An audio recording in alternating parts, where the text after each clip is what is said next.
Hey there! Today we're going to have a look at this pen. But Brown, why look at this pen? You've already reviewed a parallel. Well, this is my channel and I can do what I want, but beyond that,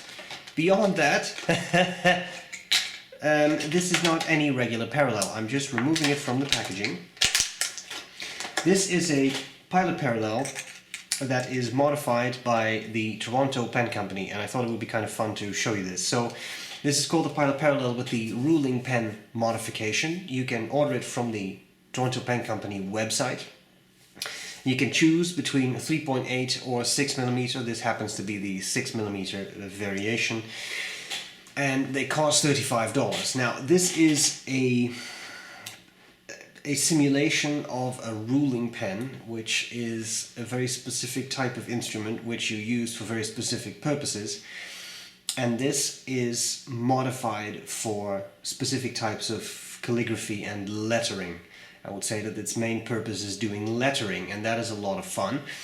Now I just wanted to show you that because I know that there are a lot of people out there who really like lettering, but I'm not one of them. So I cannot really show you how to do this really properly, but I will try to show you some of the absolute basics as I understand them.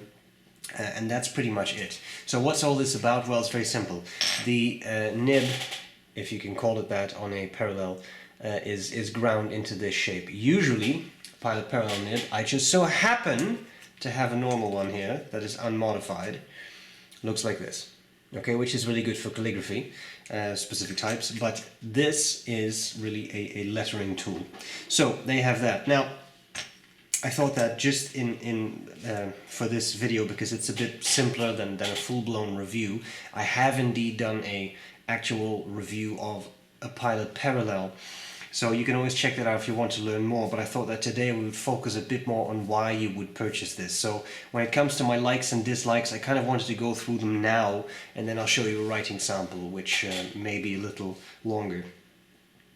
So I think the main reason to purchase this is if you like lettering, right? Then you might want to consider this. If you want this to, as a fountain pen, to write grocery lists, then you can forget about that. That's not the intended purpose of this pen.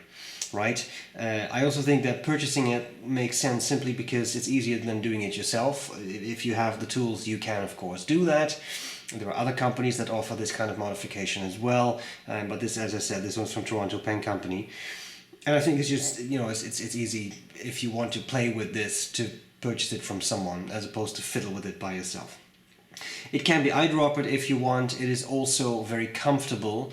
The advantage of this type of pen is that it is at least a little fountain pen-like, maybe a bit, you could even say desk pen-like, given how long and thin it is, but it's comfortable to hold, and it is still a fountain pen. So you do have an ink reservoir, which is great because that means that you are not stuck with a dip nib, and dip nibs you continuously have to dip into the ink. So if you do a lot of lettering, it's kind of nice if you just have a feed of ink and you don't have to continuously interrupt your writing. As to things I dislike about it, yeah, not that much, but as I said, I'm not a letterer, so for me, this video is more showing you a product than really reviewing it, because I don't feel like I know enough about these types of pens to really give you an in-depth review.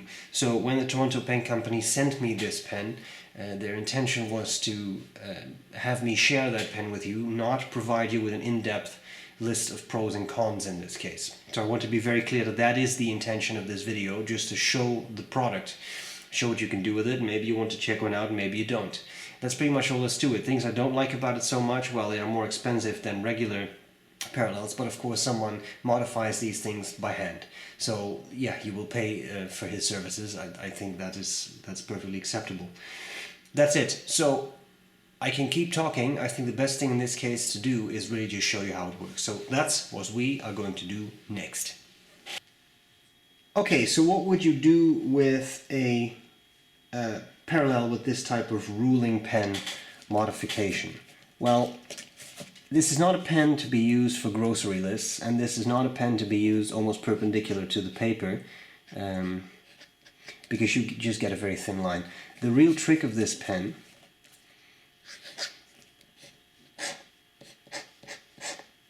is used for lettering. Like this. And what you see here, right, this type of kind of jagged edge, that's exactly what this pen was made to do. So again, this is not something you use